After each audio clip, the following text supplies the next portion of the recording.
Liquor policy కేసులో నన్ను arrest చేసినప్పుడు, లిక్కర్ పాలసీ కేసులో నన్ను బీజేపీ కక్ష కట్టినప్పుడు, బీజేపీ అది చేసినప్పుడు నా వెనకాల పార్టీ నిలబడలేదు, నా వెనకాల పార్టీ లేదు అని చెప్పేసి.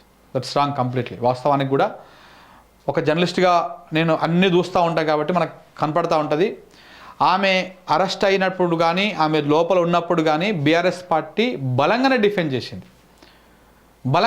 చేసింది, న్యాయ పోరాటం చేసింది. బయట ఏడ విమర్శలు వచ్చినా, ఏ టీవీ డిబేట్లో కానీ, చర్చల్లో వచ్చినా కానీ కేసీఆర్ గారు కూడా స్వయంగా అప్పుడు అధికారం పోయినాకనే కదా ఒక ప్రెస్ మీట్ పెట్టిర్రు. ఎంపీ అభ్యర్థులను ప్రకటిస్తున్న సందర్భంగా కూడా మీ ప్రస్తావన తీసుకొచ్చారు. నన్ను ఏం చేయలేక, నన్ను రాజకీయంగా ఎదుర్కోలేక నా కుటుంబాన్ని, నా బిడ్డను అరెస్ట్ చేసి జైల్లో పెట్టిర్రు. నన్ను లొంగ తీసుకుందామనే ప్రయత్నం చేస్తున్నారు. అయినా కానీ నేను లొంగను, తెలంగాణ సమాజం కోసం నిలబడతా, కలబడతా, కొట్లాడతా అని చెప్పేసి కేసీఆర్ గారు కూడా వారి నోటి వెంట వచ్చింది, ఈ మాటలు వచ్చినాయి. తర్వాత మీరు జైల్లో ఉన్న ఎన్నికలకు పోయిర్రు, రకరకాల ఇబ్బందులు పడ్డారు, ఇవన్నీ అయ్యారు, తర్వాత అయ్యింది. అయితే మీకోసం బెయిల్ కోసం చాలా ప్రయత్నాలు చేసిర్రు, అన్నీ అయ్యింది. తర్వాత లీగల్గా గెలిచిర్రు, బెయిల్ వచ్చింది, అయిపోయిన తర్వాత వచ్చిన తర్వాత బేసిక్గా కవిత గారు ఏమి ఎక్స్పెక్ట్ చేసిర్రు అంటే, మరి ఎక్స్పెక్ట్ చేసిరంటే ఇవన్నీ చూస్తూ ఉంటే అదే అనిపిస్తూ ఉన్నది. రేవంత్ రెడ్డి జైలుకి పోయి బయటకు వస్తే ఆయనకు ఒక పెద్ద ఘనస్వాగతం పలికిరు, ఒక హైప్ వచ్చేసింది. బిఫోర్ ఏసీబీ కేసు, బిఫోర్ ఓటుకు note case Revanth Reddy nothing, Kodangal నాయకుడు అంతే, ఒక నియోజకవర్గ నాయకుడు. ఆయన పెద్దగా స్టేట్ని ఇన్ఫ్లుయెన్స్ చేసేంత నాయకుడు కాదు. కాకపోతే మాట వాత్సల్యం ఉన్నది, దూసుకుపోయే తత్వం ఉన్నది, ఇవన్నీ ఉన్నాయి. వాటికి ఓటుకు నోటు కేసు అరెస్టు బలం చేకూర్చింది. కమ్మ సామాజిక వర్గం మీడియా, చంద్రబాబు నాయుడు వీళ్ళందరూ కూడా బలంగా పనిచేసారు దానికి. సో కాబట్టి అప్పుడు ఆయనకు బూస్ట్ వచ్చింది.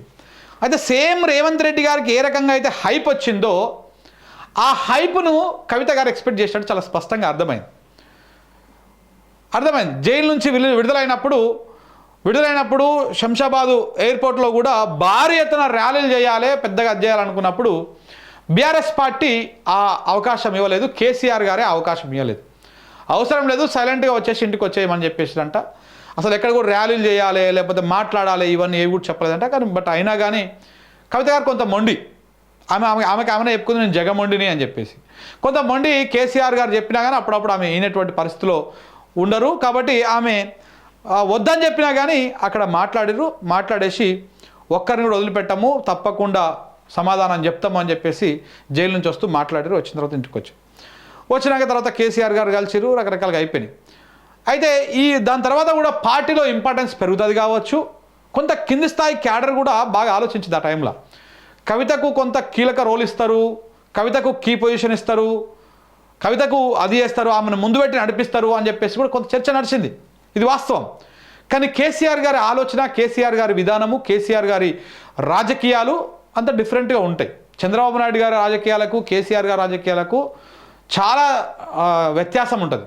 చంద్రబాబు నాయుడు గారు ఎట్లా ఉంటుందంటే, ఎవడైతే కేసులో అరెస్ట్ అయ్యి జైలుకు పోయి బయటకు వస్తే వాడినే జాకిలు పెట్టి లేపాలనేటువంటి ప్రయత్నము చంద్రబాబు నాయుడు గారు చేస్తారు. సేమ్ అలాగనే రేవంత్ రెడ్డి గారి వ్యవహారం కానీ మిగతా అన్నీ కూడా అట్లనే నడిచినాయి. కానీ కేసీఆర్ గారిది అట్లా ఉండదు. ఆయన పార్టీలో ఏదన్నా ఒక రకమైనటువంటి ఎలిగేషన్ ఏదైనా వచ్చిందంటే కొంత ఈజీగా తీసి పక్కన పెట్టేసి, అంత పెద్ద నాయకుడు కానీ, ఎంత పెద్ద అది కానీ. అప్పట్లో ఉప ముఖ్యమంత్రిగా ఉన్నటువంటి తాటికొండ రాజయ్యను ఎట్లా తీసేసిరు ఆ పదవి నుంచి? చిన్న ఎలిగేషన్, కొంత సెన్సిటివ్ అంశాలు, దాంతో ఆయనని పక్కకు పెట్టి, ఆయనకేమీ అవమానం చేయలేదు, పక్కకు పెట్టిర్రు, నువ్వు చేసింది తప్పు అని చెప్పి. అట్లా అంటే అంత స్ట్రిక్ట్గా ఉంటారు. అది పరాయి వాళ్ళ వ్యక్తుల అంటే పార్టీలో మిగతా వాళ్ళ మీదనే కాదు అలా స్ట్రిక్ట్, సొంత కడుపులో పుట్టినటువంటి పిల్లల మీద కూడా అంతే స్ట్రిక్ట్గా ఉంటారు. కాబట్టి ఆమెకు పార్టీలో చాలా కీలకమైనటువంటి పొజిషన్ ఇవ్వడమో లేకపోతే ఇంకేదో చేయడమో కాకుండా నువ్వు సైలెంట్గా ఉండు, ఒక 6 నెలల దాకా ఏం సపోర్ట్ చేయక అని చెప్పిరంట. అందుకే కవిత గారు బయటకు వచ్చినాక కూడా ఆల్మోస్ట్ ఒక 3 months దాకా ఎక్కడ ఎవరితో మాట్లాడాలి. కొంత ఆరోగ్యరీత్యా లేకపోతే కొంత జైల్లో ఉన్నారు కాబట్టి ఆ ఫుడ్ గిడ్డు అవన్నీ కొంత ఇబ్బందికరంగా ఉంటుంది కాబట్టి కొంత ఆమె ఎక్కడ కూడా కనపడలేదు. 3-4 నెలల తర్వాత ఆమె పొలిటికల్గా యాక్టివ్ అయినాక కూడా కేసీఆర్ గారు ఆమెకు ఎలాంటి బాధ్యతలను అదనంగా ఇవ్వలేదు. అంటే జైలుకు పోయి రావడమే కొంత నేను పార్టీలో కీలక రోలు పోషించేటువంటి అవకాశం ఉంటుంది అని చెప్పేసి ఆమె ఎక్స్పెక్ట్ చేసి ఉండొచ్చు. కానీ కేసీఆర్ గారి రాజకీయ వ్యూహము ఆయన డిఫరెంట్గా ఉంటుంది. సో కాబట్టి ఆయన ఎట్టి పరిస్థితుల్లో కూడా కవిత గారికి ఇంపార్టెన్స్ ఇవ్వలేదు. పెద్దగా పార్టీ క్యాడర్లో కూడా ఆమె కార్యక్రమం ఆమె చేసుకుంటా ఉంది. ఆమె మళ్ళీ జాగృతిని యాక్టివేట్ చేయాలనుకుంది, జాగృతితోటి మొత్తం పోవాలనుకుంది, జాగృతి బలంగా నిలబడాలనుకున్నది. ఆ కార్యక్రమాలు చేసింది. జాగృతి మీటింగ్లు అవన్నీ పెట్టుకున్నారు. మళ్ళీ తర్వాత బీసీ నినాదము, బీసీ ఎజెండా ఇవన్నీ పట్టుకున్నారు. ఇవన్నీ నడిపిస్తూనే ఉన్నారు. కానీ ఎక్కడ కూడా కేసీఆర్ గారు పార్టీలో ఇంకొంచెం ఇంపార్టెన్స్ ఇచ్చాలని ప్రయత్నం చేయలేదు. ఆమె అయినా కానీ ఆమె కొంత దూకుడుగా వ్యవహారం చేసుకుంటూ పోయింది. అట్ ద సేమ్ టైము రజతోత్సవం కార్యక్రమం జరిగినప్పుడు పార్టీ అంతా ఆ దాంట్లో తలమునికలై ఉన్నది. దాంట్లో అది చేస్తూ ఉన్నారు. ఆ విషయము అది తెలంగాణ చరిత్రలో, తెలంగాణ రాజకీయ చరిత్రలో బీఆర్ఎస్ పార్టీ చేసినటువంటి రజతోత్సవం, ఆ సభ, దానికి వచ్చినటువంటి పబ్లిక్, అదంతా ఒక చరిత్ర, ఒక హిస్టరీ అది. సో అట్లా భారీ సక్సెస్ అయింది. దాంట్లో అన్ని రకాలుగా పనిచేశారు. ఒకటి ప్రజలు రావడమే సభ సక్సెస్ కావడం కాదు, దాని మీద చర్చ, దాని మీద డిస్కషను, మేధావి వర్గం ఏమనుకుంటుంది, కింది స్థాయి క్యాడర్ ఏమనుకుంటారు, ప్రజలు ఏమనుకుంటారు. వాస్తవానికి పబ్లిక్ మీటింగ్ అంటే ప్రజలకు ఇవాళ రేపు 500, 1000 రూపాయలు కొట్టంది రావట్లేరు. కానీ వాస్తవానికి కూడా మా చుట్టుపక్కల గ్రామాల నుంచి కూడా పోయినటువంటి ప్రజలు స్వచ్ఛందంగా పోయారు. బండ్లు వేసుకొని ఎవరికి వాళ్ళు ఆటో ఛార్జీలు పెట్టుకొని పోయినటువంటి పరిస్థితి మనం చూసినాం. నడుచుకుంటూ పోయారు. ఇప్పుడు బేసిక్గా సభ జరుగుతప్పుడు ఆందాక పోవడానికి అవకాశం లేకపోతే మధ్య నుంచి మళ్ళీ వస్తారు. కానీ ట్రాఫిక్ జామ్ అయితే, ఆ వరంగల్ సభలో ట్రాఫిక్ జామ్ అయితే బండ్లు ఓ దగ్గర పెట్టేసి కిలోమీటర్లు నడుచుకుంటూ పోయారు. ఆ సెల్ఫీలు తీసుకొని సోషల్ మీడియాలో పెట్టిరు. అంటే ఒక జాతర లెక్క, ఒక దాని లెక్క ప్రజల్లో ఒక ఊపు వచ్చింది. కేసీఆర్ వచ్చి ఏం మాట్లాడతాడు, ఏం చేస్తాడు అనేది వచ్చింది. అంచనాలకు తగ్గట్టుగానే కేసీఆర్ చాలా బలంగా మాట్లాడాడు. కేసీఆర్ ప్రజలను ఉద్దేశించి మాట్లాడాడు, తెలంగాణ సమాజాన్ని ఉద్దేశించి మాట్లాడాడు. ఇటు రేవంత్ రెడ్డి పేరెత్తకుండా ప్రభుత్వాన్ని గాలిదీసే ప్రయత్నం చేసిండు. అటు మోడీని, కేంద్ర ప్రభుత్వాన్ని ప్రశ్నించిండు. ఆపరేషన్ కగార్ను ఆపండి అని చెప్పేసి మాట్లాడిండు. కేసీఆర్ మాట్లాడిన తర్వాత దేశం అంతా కగార్ గురించి మాట్లాడడం మొదలుపెట్టింది. ఇది వాస్తవం. అంటే బీజేపీ మీద కూడా మాట్లాడిండు. అదంతా అయిపోయిన తర్వాత సినిమా అక్కడ స్టార్ట్ అయింది. ఆ రజతోత్సవం, ఆ కార్యక్రమం అయిపోయిన తర్వాత మళ్ళీ ఎక్కడెక్కడ అయిపోయిన తర్వాత వారం 10 రోజులకు ఒక లేఖ రాశారు కవిత గారు. ఒక లేఖ రాసి కేసీఆర్ గారికి ఇచ్చి వచ్చారంట. మరి అంటే ఆ లేఖలు ఇంతకుముందు కూడా నేను రాసేదాన్ని, ఇంతకుముందు కూడా ఫీడ్బ్యాక్ ఇచ్చేవానని చెప్పింది. కానీ ఆ లేఖను మనం ఒకసారి క్షుణ్ణంగా పరిశీలిస్తే, ఇంకొకటి వరంగల్ సభని 25 సంవత్సరాల రజతోత్సవం సభని ఎవ్వరి మీద బరువు భారం వేయలే కేసీఆర్ గారు. కాకపోతే వాళ్ళ నాయకులుగా వాళ్ళు బాధ్యత తీసుకున్నారు తప్ప కేటీఆర్ గారు కానీ, హరీష్ రావు గారు కానీ, లేకపోతే మిగతా నాయకులు అందరు కానీ తీసుకున్నారు తప్ప ఎవరు కూడా ఆ సభలో అందరికీ ఇంపార్టెన్స్ ఇవ్వలేదు. కేసీఆరే దగ్గరుండి సభ ప్రాంగణం ఎంపిక కానుంచి మొదలు పెడితే జనాలు ఎలా రావాలి, ఏ రకంగా పాటలు, అన్ని ప్రతి కార్యాచరణ కేసీఆర్ గారి ఆలోచన ప్రకారము ఆ రజతోత్సవ కార్యక్రమం జరిగింది. అయితే ఆ కార్యక్రమంలో హరీష్ రావు గారి ఫోటోలు, కవిత గారి ఫోటోలు కనపడకుండా కేటీఆర్ గారి ఫోటోలు ఎక్కువ దాని మీద, సభ మీద కనపడేది. మరి అది ఆయన కేసీఆర్ గారి ఇంటెన్షన్ ఏంది, ఎందుకు పెట్టమన్నారు, ఏం చేసామని తెలియదు అది విషయం. అలా పెట్టడంతో మరి ఈమె హట్ అయిందా, నాకెందుకు పబ్లిసిటీ రాలేదు, నేను కూడా నాయకురాలు, నేను కూడా పెద్ద నాయకురాలు అనుకున్నారా, ఇవన్నీ అయిపోయింది. కానీ సభ సక్సెస్ అయింది. సభ గురించి మాట్లాడుకున్నారు ప్రజలు, చర్చ అయింది, మంచిగా అయింది, అదంతా అయింది. అయిన తర్వాత ఇక ఆధిపత్య పోరు ఎక్కువ అయిపోయినట్టే కనపడతా ఉంది దాని తర్వాత బీఆర్ఎస్ పార్టీలో.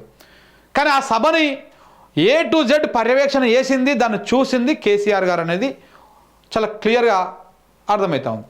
అయితే ఈ సభ అయిపోయిన తర్వాత ఫీడ్బ్యాక్ ఇచ్చారు. ఫీడ్బ్యాక్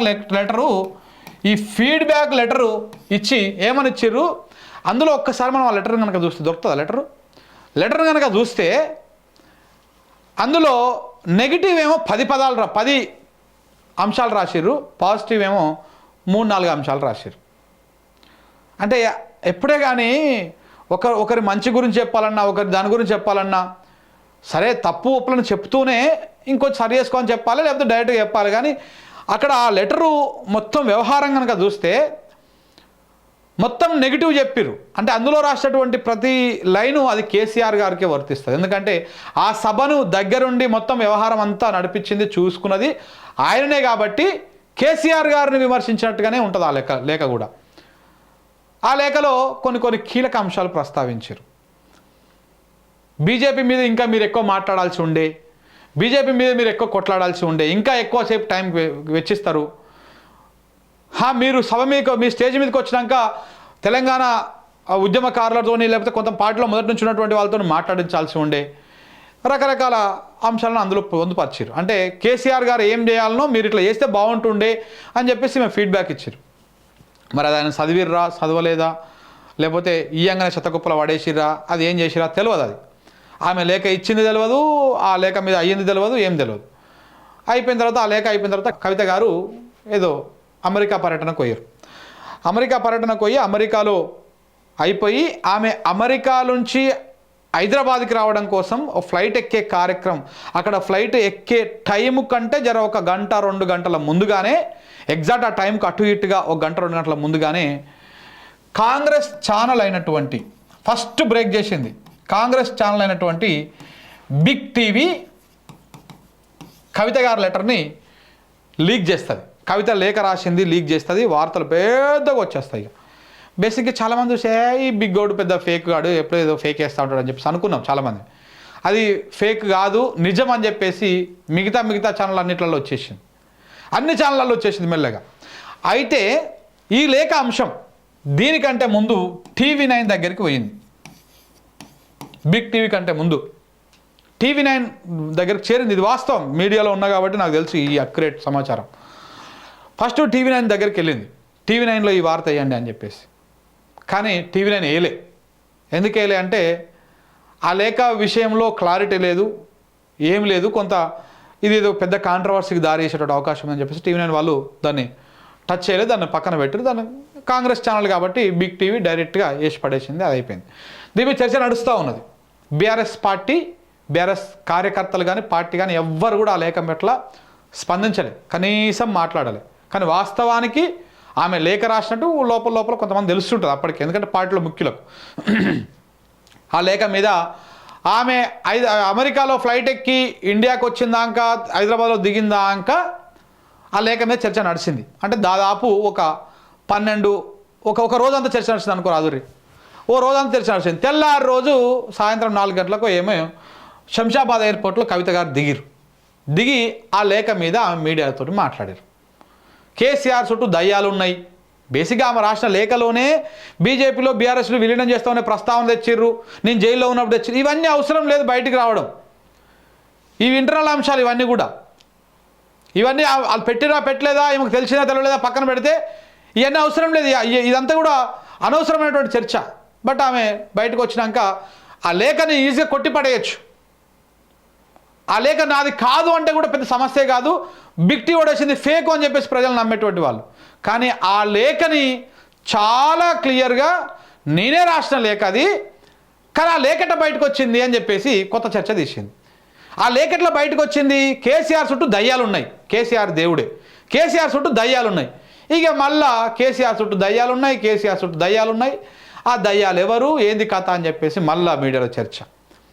నేను ఊకోను, నేను అది చేస్తా అని చెప్పేసి అట్లా మాట్లాడినాక కేసీఆర్ గారు పిలిచి మాట్లాడతారు కావచ్చు అని చెప్పేసి కవిత గారు మళ్ళీ ఎక్స్పెక్టేషన్స్ పెట్టుకున్నారు. కానీ కేసీఆర్ కవితనే జగమొండి అయితే మరి కవితను కన్నటువంటి కేసీఆర్ ఎంట్లో ఉంటాడు? ఆయన ఇంకా జగమెరిగిన మొండి కాబట్టి ఆయన పట్టించుకోలేదు, పెద్దగా కౌంట్ చేయలేదామని మొత్తానికి లైట్ తీసుకున్నాడు. సో దాంతో ఇంకా ఎక్కువ కవిత లోపల ప్రెస్టేషన్ పెరిగిపోయింది అనుకోవచ్చు. రకరకాలుగా ఫోన్ ట్యాపింగ్ వ్యవహారంలో మీడియా కేటీఆర్ మీద, కేసీఆర్ మీద, హరీష్ రావు మీద రకరకాల పుంకానుగా వార్తలు రాస్తూ ఉంటే ఈ స్లాటర్ హౌజులు దుకాణం ఇట చేస్తామని చెప్పేసి బీఆర్ఎస్ ఒక స్టాండ్ తీసుకొని ఒక మీడియా ఛానల్లోకి కొంత నిరసన వ్యక్తం చేసి వస్తే ఆ మీడియా ఛానల్ మొత్తాన్ని ఒక సమూహాన్ని స్లాటర్ హౌజులుగా బీఆర్ఎస్ ముఖ్య నాయకులు జగదీష్ రెడ్డి లాంటి వాళ్ళు ప్రెస్ మీట్లు పెట్టి మాట్లాడుతూ ఉంటే అదే స్లాటర్ హౌజులను పిలిపించుకొని చిట్చాట్ చేసిరు కవిత గారు. మీరు చూడండి, చిట్చాట్ చేసి కేటీఆర్ మీద ఏ మీడియా ఛానల్లో నెగిటివ్ వార్తలు రాస్తున్నాయో అదే కేటీఆర్ మీద చిట్చాట్లో నెగిటివ్గా చిట్చాట్ చేసిండ్రు కవిత గారు. అంటే ఇక్కడ మనం ఒకసారి అబ్జర్వ్ చేయాలి, పార్టీ ఒక స్టాండ్ తీసుకొని ముందుకు పోతూ ఉంటుంది. ఆ స్టాండ్ తోటి కొంత ప్రజల లోపల పార్టీకి కొంత ప్లస్ ఆర్ మైనస్లు యాడ్ అవుతూ ఉంటాయి. కొన్నిసార్లు ప్లస్ వస్తుంది, కొన్నిసార్లు మైనస్ వస్తుంది. ఈ ప్లస్ మైనస్లకు డ్యామేజ్ చేసేటువంటి విధంగా కవిత గారి వ్యవహారం ఉంటుంది. ఇదే టీవీ5ని, ఇదే మహాన్యూస్ని, ఇదే ఏబిఎన్ని డైరెక్ట్గా పేర్లు పెట్టి బీఆర్ఎస్ నాయకులు విమర్శలు చేస్తూ ఉంటారు. ఇవి స్లాడర్ హౌజులు, ఇవి వ్యక్తిత్వ హననాన్ని కాదు, మనుషులని బతుకుండగానే చంపేసేటువంటి దుర్మార్గమైనటువంటి స్లాడర్ హౌజులు ఇవి.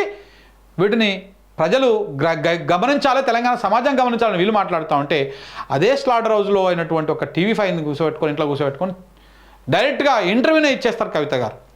అంటే పార్టీ స్టాండ్ కంప్లీట్ డిఫరెంట్గా వస్తూ ఉన్నారు. ఆమె ఎందుకు వస్తూ ఉన్నారు, ఏమొస్తూ ఉన్నారో ఇక అర్థం చేసుకోవాలి.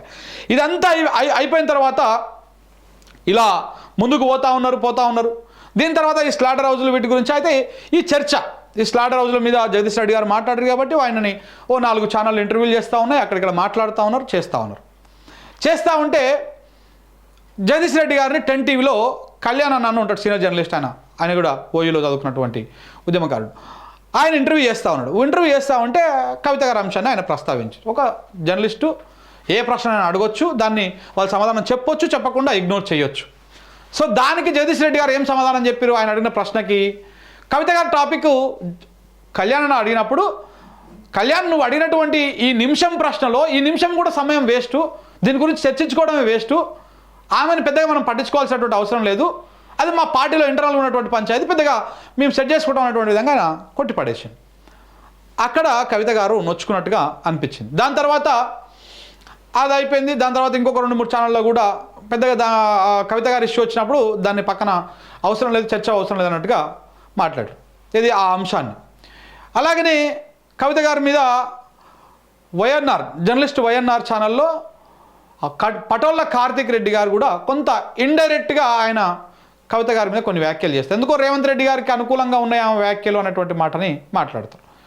ఇక దాంతో ఇంకా ఎక్కువ ఫ్రస్ట్రేషన్కి వెళ్ళిపోయినటువంటి కవిత గారు ఓ రోజు గిట్లనే నిన్న ఎట్లయితే ప్రెస్ మీట్ పెట్టి ఎట్లయితే మాట్లాడారో సేమ్ అట్లనే ప్రెస్ మీట్ పెట్టి జగదీష్ రెడ్డి గారిని ఆయన మీద డైరెక్ట్గా ఏమన్నారు, లిల్లీపుట్ నాయకుడు, నల్లగొండలో లిల్లీపుట్ నాయకుడు, నిన్న మనగాక మా పార్టీలోకి వచ్చినటువంటి ఓ పిల్లగాడు, ఓ బచ్చగాడు, అసలు తెలంగాణ ఉద్యమంతో వీళ్ళకేం సంబంధం, వీళ్ళు ఉద్యమాలు చేసిర్రా అని చెప్పేసి జగదీష్ రెడ్డిని పటోల కార్తిక్ రెడ్డిని అన్నారు. జగదీష్ రెడ్డి ఉద్యమం ముందు కవిత గారి ఉద్యమము ఏ రకంగా అది అవుతుంది? జగదీష్ రెడ్డి పార్టీ పెట్టిన కాడ నుంచి ఫస్ట్ నుంచి అంతకుముందు ప్రజా పోరాటంలో, తర్వాత కేసీఆర్ గారు వెంట ఎవరు లేనప్పుడు, ఈవెన్ కవిత గారు, కేటీఆర్ గారు కూడా లేనప్పుడు జగదీష్ రెడ్డి గారే కదా ఉన్నది. ఫస్ట్ నుంచి ఉన్నది ఆయననే కదా. ఆయన మీద వ్యాఖ్యలు చేసిరు. అప్పుడు పార్టీ సీరియస్గా యాక్షన్ తీసుకుంటుంది అనుకున్నారు. కానీ ఎందుకో సరే చూద్దాం, ఇంకా వేచి చూద్దాం అనేటువంటి ధోరణితో ఆగిరు. దాని తర్వాత అట్లా కవిత గారు జగదీష్ రెడ్డి గారి మీద, పటోల కార్తిక్ రెడ్డి మీద, వీళ్ళందరి మీద చేసినా కానీ పార్టీ సీరియస్గా తీసుకోలేదు, పట్టించుకోలేదు. ఈ కాళేశ్వరం, ఈ కమిషను, ఈ వ్యవహారం, ఈ కేసులు ఇవన్నీ ఉన్నాయి కాబట్టి దాన్ని పక్కన పెట్టారు. దాని తర్వాత ఇప్పుడు ఏకంగా కేసీఆర్ గారి మీద ఎలిగేషన్ చేస్తూ కమిషన్ రిపోర్ట్ ఇచ్చి కేసీఆర్ గారి మీద, ఇప్పుడు ఇందులో అసలు కవిత గారి ఇంటెన్షన్ ఏంటో అర్థం కావట్లేదు. డైరెక్ట్గా కేసీఆర్కే సూటి పెట్టి ఎక్కువ పెట్టి కొడతా ఉన్నారా లేకపోతే ఏందో అర్థం కాదు. ఆయన పేరు తీసుకుంటే ఈమెకు మైలేజ్ రాకపోగా డ్యామేజ్ అవుతుందని చెప్పేసి ఆయన పేరు తీసుకోకుండా హరీష్ రావు పేరు కొన్ని రోజులు, జగదీష్ రెడ్డి పేరు కొన్ని రోజులు, కేటీఆర్ పేరు కొన్ని రోజులు, మిగతా వాళ్ళ సంతోష్ రావు పేరు కొన్ని రోజులు, ఇట్లా వీళ్ళ పేరు తీసుకొని మాట్లాడుతూ ఉన్నారు. అర్థం కావట్లేదు. కానీ అసలు ఆ కమిషన్ రిపోర్ట్లో ప్రధానంగా ఎలిగేషన్ చేసింది, ఫస్ట్ ఎలిగేషన్ చేసింది తప్పంతా కేసీఆర్ది అని చెప్పేసి కమిషన్ రిపోర్ట్లో ఉన్నది. ఇలా ఫోకస్ చేసింది హరీష్ రావుని ఫోకస్ చేయరు. మోడీ అయినా లేకపోతే ఈడ ఉన్న రేవంత్ రెడ్డి అయినా Harish Rao second option, first target KCR కదా. కేసీఆర్ టార్గెట్గా ఆ రిపోర్ట్ వచ్చినప్పుడు, ఆ రిపోర్ట్లో వ్యవహారం ఉన్నప్పుడు ఇప్పుడు ఆమె ఆ రిపోర్ట్ను సమర్థిస్తూ ఆమె మాట్లాడేటువంటి మాటలేంది? కేసీఆర్ గారు హరీష్ రావు గారిని వాళ్ళు ఆస్తులు సంపాదించుకుంటున్నారు, కాంట్రాక్టర్లతో కుమ్మక్కయ్యి ఆస్తులు సంపాదించుకుంటున్నారు, వాళ్ళు అభివృద్ధి అవుతున్నారు, అందుకే ఇట్లా జరిగింది, అది జరిగింది అని చెప్పేసి. అంటే హరీష్ రావు మరి ఈ లెక్క ప్రకారం మీరు మాట్లాడే దాని ప్రకారము హరీష్ రావు అవినీతి చేస్తే కేసీఆర్ అవినీతి చేయలేదు, హరీష్ రావు అవినీతి చేసిన, ఇవన్నీ అనవసరమైనటువంటి చర్చకు రాద్ధాంతానికి దారి తీస్తూ ఉన్నది నిన్న కవిత గారు మాట్లాడినటువంటి వ్యవహారం. ఇవన్నీ కూడా అంటే మనది మనమే బయటేసుకున్నట్టు ఈ రకంగా చాలా స్పష్టంగా అర్థమైపోయింది. ఇప్పుడు ఏకంగా హరీష్ రావు మీద వ్యాఖ్యలు చేసింది. ఇవన్నీ దేని కూడా చేసుకుంటూ వస్తూ ఉన్నారు, దేనికోసం చేసుకుంటూ వస్తావు? అసలు లేక బయటకు ఎట్లా వచ్చింది? లేక బయటికి ఏ రకంగా వచ్చింది? హరీష్ రావు విడుదల చేసిండా బయటికి, సంతోష్ రావు విడుదల చేసిండా, కేటీఆర్ విడుదల చేసిండా, జగదీష్ రెడ్డి విడుదల చేసిండా, పటోల కార్తిక్ రెడ్డి విడుదల చేసిండా, లేకపోతే కేసీఆర్ విడుదల చేసిండా? ఎవరు విడుదల చేసిరు బయటికి? మీరు అమెరికాలో ఫ్లైట్ ఎక్కే గంట ముందే ఎట్లా లేక బయటకు వస్తుంది? ఎవరి వాట్సాప్ నుంచి వచ్చింది? ఎవరి మెయిల్ నుంచి వచ్చింది? ఏ మీడియా సంస్థలకు ఫస్ట్ పోయినాయి? చెప్పినటువంటి వాళ్ళు ఎవరు? తర్వాత బిగ్ టీవీకి ఎవరు అప్రోచ్ అయ్యారు? ఎవరిచ్చిర్రు? అక్కడ మీరు అమెరికాలో ఫ్లైట్ ఎక్కే ముందు గంట ముందు లేక బయటకు వస్తుంది. మీరు జర్నీ అంతా దాని మీద చర్చ నడుస్తుంది. దాని తర్వాత ఆ లేఖకు బలం చేకూరుస్తూ ఆజ్యం పోస్తూ మీరు మళ్ళీ మాట్లాడతారు. అంటే కాన్స్పిరసీ ఎక్కడుందో తెలంగాణ సమాజం అర్థం చేసుకోవాలి. లేనటువంటి దయ్యాన్ని మీరు ఏడికెళ్ళి తీసుకొచ్చి చూపిస్తారు? ఒక దయ్యం లేక విడుదల చేసింది అని మీరు చెప్పారు. కేసీఆర్ చుట్టుముట్టినటువంటి దయ్యాలు లేఖను విడుదల చేసినాయి, లేఖను బయటకు లీక్ చేసినాయి అని చెప్పారు. ఆ దయ్యం ఏడ ఉంది? వేర్ ఈజ్ దయ్యం? This is big question. ఈ బిగ్ క్వశ్చన్ ఏంటంటే దయ్యం ఏడ ఉంది? దయ్యం విడుదల చేసిన దయ్యం ఏడ ఉన్నది? ఎక్కడికి వెళ్ళి ఉన్నది? కేసీఆర్ చుట్టుపక్కల ఉన్నటువంటి దయ్యాలు అని చెప్పేసి మీరు చెప్పారు కదా, దయ్యం విడుదల చేసింది, లేఖను లీక్ చేసిన దయ్యం ఎవరు అని. మరి ఇప్పుడు ఆ దయ్యం ఎవరు? ఇక్కడ పెద్ద ప్రశ్న. ఆ దయ్యం ఎవరో కేసీఆర్ గారికి తెలుసు. కేసీఆర్ గారికి చాలా స్పష్టంగా తెలుసు ఆ దయ్యం ఎవరో, ఆ లేఖ బయటకు ఎట్లా వచ్చిందో. మేబీ ఇప్పుడు దయ్యాలకు గర్భగుడిలోకి వీటిలోకి ఆడికొచ్చి ఆగిపోతాయి కదా. సో కాబట్టి ఇట్లా ఏమన్నా ప్రాబ్లం అవుతుందా, ఏమవుతుందా? ఇవన్నీ కూడా పెద్ద కాంట్రవర్సీకి దారితీస్తుంది. అసలు లేఖ ఎట్లా విడుదల అయిందన్న దాని మీద విషయం మీద క్లారిటీ వస్తే మొత్తం సమస్య అయిపోతుంది. కానీ ఇప్పుడు లేఖ విడుదల చేసేటువంటి వాళ్ళే విడుదల అయ్యిందని చెప్పేసి ఏమన్నా అడిగితే ఏమన్నా చేసి ఏమన్నా రాగం చేస్తామంటే తెలియదు. ఇంటి దొంగను ఈశ్వరుడు కూడా పట్టుకోలేడని ఎందుకంటారు? గిందుకే అంటారు. మరి ఇంటి దొంగ ఎవడు, విడుదల చేసినది ఎవడు, ఇది తేలాల్సి ఉంది. ఇది తెలిసినటువంటి వ్యక్తి ఎవరు? కేసీఆర్ గారు. కేసీఆర్ గారు నోటి వెంట మాత్రమే ఆ విషయాలు వస్తే మాత్రమే తెలంగాణ సమాజం నమ్ముతుంది, తెలంగాణ నమ్ముతుంది. కానీ కేసీఆర్ గారు లేఖ గురించి, కవిత గారి గురించి ఇంత పెద్ద విషయాలు, ఇంత పెద్ద తెలంగాణ, ఇంత పెద్ద టాపిక్లో ఈ విషయాన్ని పట్టించుకుంటారని చెప్పేసి సమాజం అనుకోవడం లేదు. సో కాబట్టి ఇవన్నీ అంశాలను ఒకసారి పరీక్షించి చూస్తే అసలు ఎందుకు మరి ఏం కావాలి ఇప్పుడు కవిత గారికి? ఒకటి, ఆమెకి ఇంపార్టెన్స్ లేదు పార్టీలో అనేది అర్థమైపోయింది. ఒకసారి ఆమె ఆమె ఆమె కొంత ఇబ్బంది అయినప్పుడు ఆమె వద్దని చెప్పేసి అనుకున్నారు, క్లీనర్గానే ముందుకోవాలని అనుకున్నారు. సో ఇట్లా అనుకున్నప్పుడు ఇదంతా వ్యవహారం నడుస్తూ ఉన్నది. అయితే కవిత గారు జాగృతిని యాక్టివ్ చేసి జాగృతితోటి ముందుకు పోతూ ఉంటే, చేస్తూ ఉంటే కొంత భయపడతారు కావచ్చు బీఆర్ఎస్, కేసీఆర్ గారు కొంత జగ్గుతారు కావచ్చు, సమాంతరంగా ఇంకొక ఒక వ్యవస్థని బిల్డ్ చేస్తూ ఉన్నారు అనుకుంటే, బేసికల్లీ మనం కేసీఆర్ ఉద్యమ చరిత్రను తెలిసినటువంటి వాళ్ళైనా, కేసీఆర్ 2001లో పార్టీ ప్రారంభించినప్పటి నుంచి ఆయన వ్యవహార శైలిని, ఆయన అడుగులను గమనించిన వాళ్ళు ఎవరైనా కానీ కవిత చేస్తున్నటువంటి అంశాలకు కేసీఆర్ ఒగ్గుతాడు అనుకుంటే అది చాలా అమాయకత్వం అవుతుంది. ఎన్ని హడిల్స్ వచ్చినాయి దీనికి, ఇట్లాంటివి. వైఎస్ రాజశేఖర రెడ్డి కంటే బలమైన హడిలా ఇది? వైఎస్ రాజశేఖర రెడ్డి ఎన్నిసార్లు టీఆర్ఎస్ పార్టీని బొందబెడదామని ప్రయత్నం చేశారు, ఎన్నిసార్లు పార్టీని నిర్వీర్యం చేద్దామని కుట్ర చేశారు. చంద్రబాబు నాయుడు ఎన్నిసార్లు ఆ ప్రయత్నాలు చేసిండు. సమైక్య పాలకులు ఎన్నిసార్లు ఆ ప్రయత్నాలు చేశారు. సమైక్య పెట్టుబడిదారులు, పైసలు లేనటువంటి పార్టీ ఇవాళ ఉద్యమ కాల్ ఇస్తే ఆ ఉద్యమాన్ని ఏ రకంగా రేపు ఇంప్లిమెంట్ చేయాలనో అర్థం కానటువంటి పార్టీ. ఇదే నందీనగర్లో స్లాబ్ వేసుకొని గోడలు కట్టకుండా ఆ గోడల మధ్యలోనే కుర్చీలు వేసుకొని ఉద్యమాన్ని నడిపించినటువంటి పార్టీ బీఆర్ఎస్ పార్టీ కాదా, టీఆర్ఎస్ పార్టీ కాదా, కేసీఆర్ కాదా నడిపించింది? సో కాబట్టి ఇవన్నీ కూడా కేసీఆర్ అదురుతాడు, బెదురుతాడు, నేను ఇంకేదో లైన్ తీసుకొని జాగృతం చేసుకుంటా అనుకుంటే కష్టమవుతుంది. కేసీఆర్ గారికి తెలియదు అనుకుంటే అమాయకత్వం అవుతుంది. కవిత గారు ఎవరితో టచ్లో ఉన్నారు, ఏం మాట్లాడుతున్నారు అనేది ఆయన తెలిసే ఉంటుంది. ఆయనకు ఉండే ఇంటెలిజెన్స్, ఆయనకు వచ్చేటువంటి వ్యవహారము తప్పకుండా తెలిసే ఉంటుంది. లేకపోతే 60 ఏళ్ళు సాకారంగా అన్నటువంటి ఉద్యమాన్ని, తెలంగాణ రాష్ట్ర ఏర్పాటును 14 సంవత్సరాల పాటు ఒక రాజకీయ ప్రక్రియతోనే తెలంగాణ రాష్ట్రం ఏర్పడుతుంది. తెలంగాణ ప్రక్రియ రాష్ట్రం ఏర్పడాలంటే ఒక రాజకీయ లాబింగ్తోనే ఏర్పడుతుందని చెప్పేసి దేశంలో ఉన్నటువంటి అన్ని పార్టీలను ఒప్పించి మెప్పించి తెలంగాణ రాష్ట్రాన్ని రాజ్యాంగబద్ధంగా తీసుకొచ్చింది కేసీఆర్ కాదా? కేసీఆర్ అడుగులు ఆ రకంగా ముందుకోలేదా? ఇక్కడ కేసీఆర్ని పొగడడం కాదు, తెలంగాణ రాష్ట్ర ఏర్పాటు ప్రక్రియను గుర్తు చేసుకోవడం, యాది చేసుకోవడం. సో కాబట్టి ఇప్పుడు ఈ చిన్న అంశాలకు ఆయన అదురుతాడు, బెదురుతాడు అనుకుంటే అది అమాయకత్వం అవుతుంది. కేసీఆర్ గారి కడుపులో పుట్టినటువంటి కవిత గారికి ఈ అంశం తెలియక కాదు. ఆమె ఇంటెన్షన్ ఏంటంటే నాకు పార్టీలో ఇంపార్టెన్స్ లేనప్పుడు నేను బయటకు పోవాలి. నేను బయటికి పోతే ఇప్పుడు ఉన్న పలంగా బేసిక్గా కేసీఆర్ కవిత గారిని సస్పెండ్ చేస్తే, ఆమె సర్వే కూడా చేయించుకున్నారంట రీసెంట్గా. సర్వే చేయించుకొని కవిత గారిని పార్టీ నుంచి సస్పెండ్ చేస్తే ఆమెకు 10% మైలేజ్ పెరుగుతుంది. అంటే పెరుగుతుంటే ఒక 10% సింపతి వస్తుంది. ఒక 10%, 5 to 10%. అదే కవిత గారే ఆమంతలో ఆమె రాజీనామా చేసి బయటికి వెళ్ళిపోతే 5%కు తక్కువనే తప్ప ఇంకొక % కూడా పెరగదు. అంటే అంత ఇంపాక్ట్ ఏం పడదు. ఇది ఆమె ఇంటర్నల్గా చేయించుకున్నటువంటి సర్వే సారాంశం. కాబట్టి కేసీఆర్ ఈడ ఉంటే కేసీఆర్ చుట్టూ ఉన్నటువంటి కేటీఆర్ని అలాగే జగదీష్ రెడ్డిని, అలాగే పటోళ్ళ కార్తిక్ రెడ్డిని, అలాగే హరీష్ రావుని, అలాగే సంతోష్ రావుని అందరి మీద విమర్శలు చేసుకుంటూనే వస్తున్నారు కవిత గారు. అందరి మీద. మరి కవితను ప్రొటెక్ట్ చేస్తున్నది కవిత గారా, లేకపోతే కేసీఆర్ని ప్రొటెక్ట్ చేస్తున్నది కవిత గారా, లేకపోతే కేసీఆర్ని ప్రొటెక్ట్ చేస్తున్నది వీళ్ళందరా? బీఆర్ఎస్ తెలుసుకోవాల్సినటువంటి అవసరం ఉన్నది. సమయము చాలా మించిపోయింది. ఇప్పటికీ బీఆర్ఎస్ పార్టీ ఒకవేళ డ్యామేజ్ అవుతున్నది, ఇబ్బంది అవుతున్నది అంటే ఇప్పుడు జరుగుతున్నటువంటి రాజకీయ పరిణామాలు చాలా కీలకం.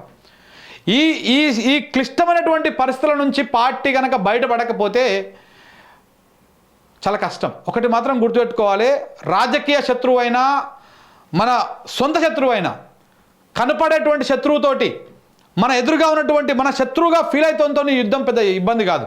కనపడని శత్రువు మన వెనకాలన్నటువంటి మిత్రుడు ఇబ్బంది పెడితేనే మనకు నష్టం అవుతుంది.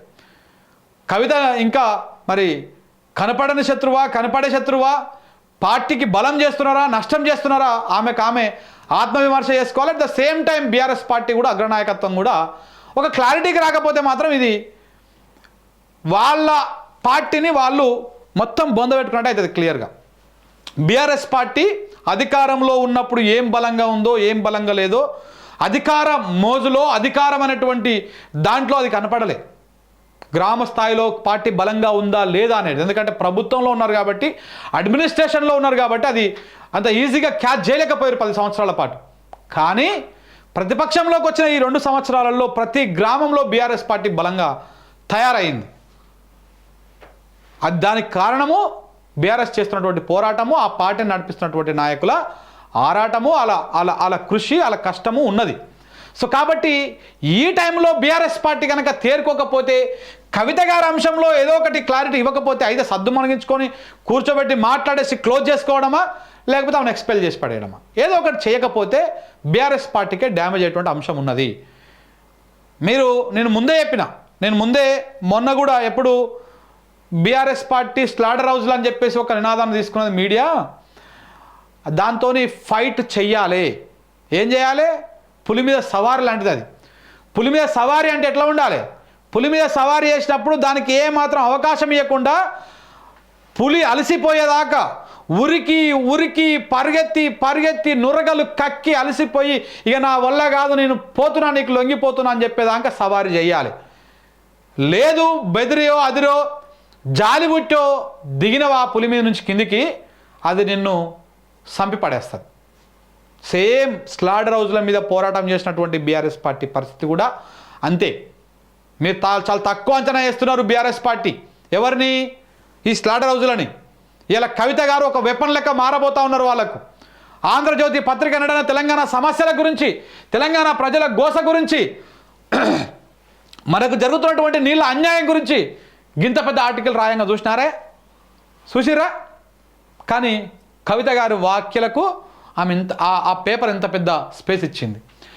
ఈనాడు పత్రిక ఎన్నడన్నా సమస్యల గురించి రాయంగా చూసిర్రా? ఇంత పెద్ద స్పేస్ ఇచ్చింది. చూడండి, ఇట్లా అన్నీ ఈ స్లాటర్ హౌస్లు. నిన్న TV5 ఇదే అంశం మీద చర్చ, ABN ఇదే అంశం మీద చర్చ. తొక్కలో పార్టీ ఉంటేంది, పోతేంది అని చెప్పేసి కవిత గారు అన్నారు కదా, అదే వ్యాఖ్యల మీద చర్చ. మహాన్యూస్ ఇదే వ్యాఖ్యల మీద చర్చ. ఆంధ్ర మీడియా, మెయిన్ ప్రధానంగా కుల మీడియా ఇదే వ్యాఖ్యల మీద చర్చ. చాలా ఛానళ్ళు దీని మీదనే చర్చ. పులి మీద సవారీ చేస్తూ ఉంది బీఆర్ఎస్ పార్టీ. ఆ పులి మీద దిగిందనుకో అయిపోతుంది. సవారికి అడ్డం పెడుతున్నటువంటి కవిత గారిని కుదిరితే లేపేసుకొని వెనక కూర్చోబెట్టుకో, పులిని వెనకాల బలంగా ఇంకా కొట్లాడండి, బలంగా ఇంకా సవారీ చేయండి, నడుస్తుంది.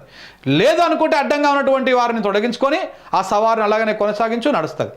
లేదు అనుకుంటే మాత్రం ఈ స్లాటర్ హౌజ్లకి, ఈ అధికార పార్టీలో ఉన్నటువంటి పైన కేంద్రంలో ఉన్నటువంటి మోడీకి, ఇక్కడ ఉన్నటువంటి రేవంత్ రెడ్డికి, పక్కన ఉన్నటువంటి చంద్రబాబు నాయుడికి ఈ పార్టీ బలవక తప్పదు. సో కాబట్టి ఆలోచన అనేది ఆశాభంగం అవుతుంది. ఆలస్యం అమృతం విషం కూడా మారిపోయేటువంటి అవకాశం ఉంటుంది. కవిత గారి విషయంలో క్లారిటీ తీసుకోవాలి, ఏదో ఒకటి తేల్చేసేయాలి. ఆమెకి ఏం కావాలి, ఇంటెన్షన్ ఏం కావాలి. ఇప్పుడు రకరకాల వస్తున్నాయి వార్తలు. ఆమె రీసెంట్గా బెంగళూరు పోయిరని ఎవరెవరితో ఇవన్నీ పుకార్లు షికార్లు పట్టక ముందుకే చర్చ చేయాలి, క్లోజ్ చేసేసుకోవాలి. ఇది డ్యామేజ్. ఇప్పుడు 2 సంవత్సరాలు దగ్గర పడేది, 2 సంవత్సరాలు అయిపోతూ ఉంది. ఈ పార్టీకి, బీఆర్ఎస్ పార్టీకి మనుగడ సాధించాలంటే పోరాటమే ఏకైక మార్గం, ప్రజల కోసం కొట్లాడమే ఏకైక మార్గం. ఆ ఏకైక మార్గాన్ని ఎంచుకొని ఏకైక లక్ష్యంతో ముందుకు పోతే తప్ప ఈ లోపల పంచాలు పెట్టుకొని ఇవాళ కవిత గారు ఇవాళ ఒకరిని విమర్శించి వాడు సపోర్ట్ చెబుతా వాళ్ళు రేపు ఇంకొకరిని విమర్శించి ఇట్లా ఈ విమర్శలు చేసుకుంటూ పోతా ఉంటే, సో కనుక ఏదో ఒకటి తేల్చకపోతే, ఇది క్లియర్గా సార్ట్అవుట్ చేసుకోకపోతే పార్టీకే నష్టమవుతుంది, పార్టీ ఇబ్బందుల పాలవుతుంది. ఇవాళ బీఆర్ఎస్ పార్టీ వెనకాల ప్రజలు ఉన్నారు. ఆ ప్రజలను ఆశయాలను, వాళ్ళ ఆశలను నిలబెట్టుకోవాలంటే మాత్రం ఇది చేయాల్సినటువంటి పరిస్థితి ఉంటుంది. ఇప్పటికైనా తేల్చకపోతే నష్టపోయేది బీఆర్ఎస్ పార్టీ. సో కాబట్టి దీన్ని తేల్చాల్సినటువంటి అవసరము ఎంతైనా ఉన్నది.